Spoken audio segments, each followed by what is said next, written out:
Hi everyone, Dave here from New Zealand Outdoor Blades. I hope you're having a fantastic day. Please feel free to like, comment and subscribe. It helps a ton and I learn a lot from the comments. Today I'm really pleased to be doing a video on the Mercator lockback folding knife, which amongst the older generation New Zealand has a iconic status as an outdoor blade and would be instantly recognisable by people sort of probably 50 years and older. If you grew up in the 80s or earlier in the 70s, this was a very recognisable knife for those in the sort of outdoor community.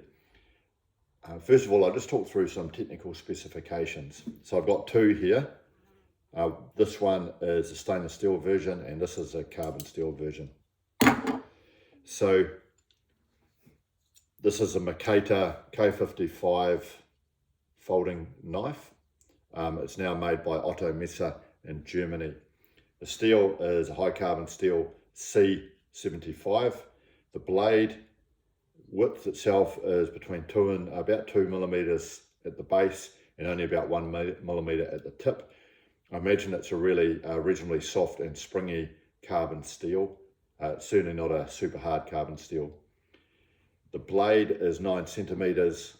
The handle is 11 centimeters. Of course, it gives us 20 centimeters in total, and the blade shape is medium pointed. The lockback, or the locking mechanism, is called lockback, and it is very, very secure. It would be highly unlikely that this would fold upon your hand. The weight of the knife is only 75 grams. And just by comparison, here is the stainless steel version, so it's basically the same but in stainless steel. And to give you an indicator of probably how soft the carbon steel is this one that's been used quite a bit, mainly possum skinning, and over the years it's been sharpened right down. Okay, so just a little bit of history behind these knives. Obviously German made, and these were first produced in Germany in 1867, so they've been around a long time. There's no evidence that they were ever issued to the German military in World War I or World War II. However, reports do indicate that many German soldiers in both world wars were privately purchasing these knives just for utility purposes. During World War II, naturally, a lot of American soldiers who fought in Europe came across these knives. Maybe they souvenired them off captured soldiers and they brought them back to the United States. So in the 40s, 50s and 60s, I understand that these knives were quite common and quite popular in the United States. And I was interested to read in the history books that apparently even some of the hoods in New York, down the Bronx there, were using these as a weapon of self-defense, shall we say. So quite a interesting little blade, and it's also got a lanyard holder down the base here. Now, where these became very popular in New Zealand was interesting. It was primarily in the 70s. We developed a very profitable fur trade with our possums. Now, these were introduced from Australia, and there was a lot of money to be made by people who were willing to put in the work in the 70s and early 80s. They would trap the possum, they would skin them, and they would earn some really good money for the hard work that they did. Now, the favourite tool of the possum hunter or the possum skinner was a Mercator. As I understand it, most possum hunters use these. They're very, very handy, and they're relatively cheap to buy. Also, and a friend of mine still uses one today. Some guys will use these for deer hunting as well. They're fine.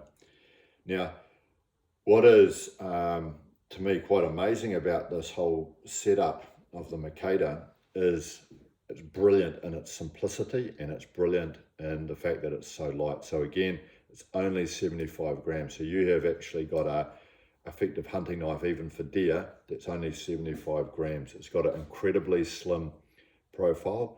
The handle itself, that's only sort of 5 or 6 millimeters there. Very, very sturdy lockback mechanism.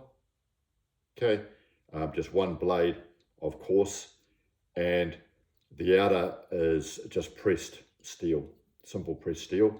And then we have a relatively high quality but soft high carbon steel blade.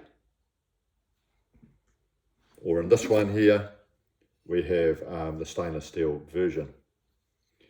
Now, because it's a high carbon steel and a good one at that, and it's got such a slim profile blade and a simple grind, these are very, very sharp. They're easy to sharpen. Yeah, you do have to resharpen them. They will lose the edge, but very, very sharp. And as I spoke to earlier, this one was used for possum skinning, and so was this. And this is what they look like after you've owned them for a few years. So all in all, these are a really, really cool knife. You don't see them around so much anymore. I borrowed these off a friend from work. They're still very popular, but probably not as popular as they were back in the 70s and 80s. The price has gone up a little bit too. I think they're about $130 in the shops now. But anyway, I would love to hear what you think, and I'd love to hear particularly from people that have used these, because me personally, I haven't actually used one of these in the field. These are borrowed. So anyway, I hope you have a fantastic day. Thanks for watching.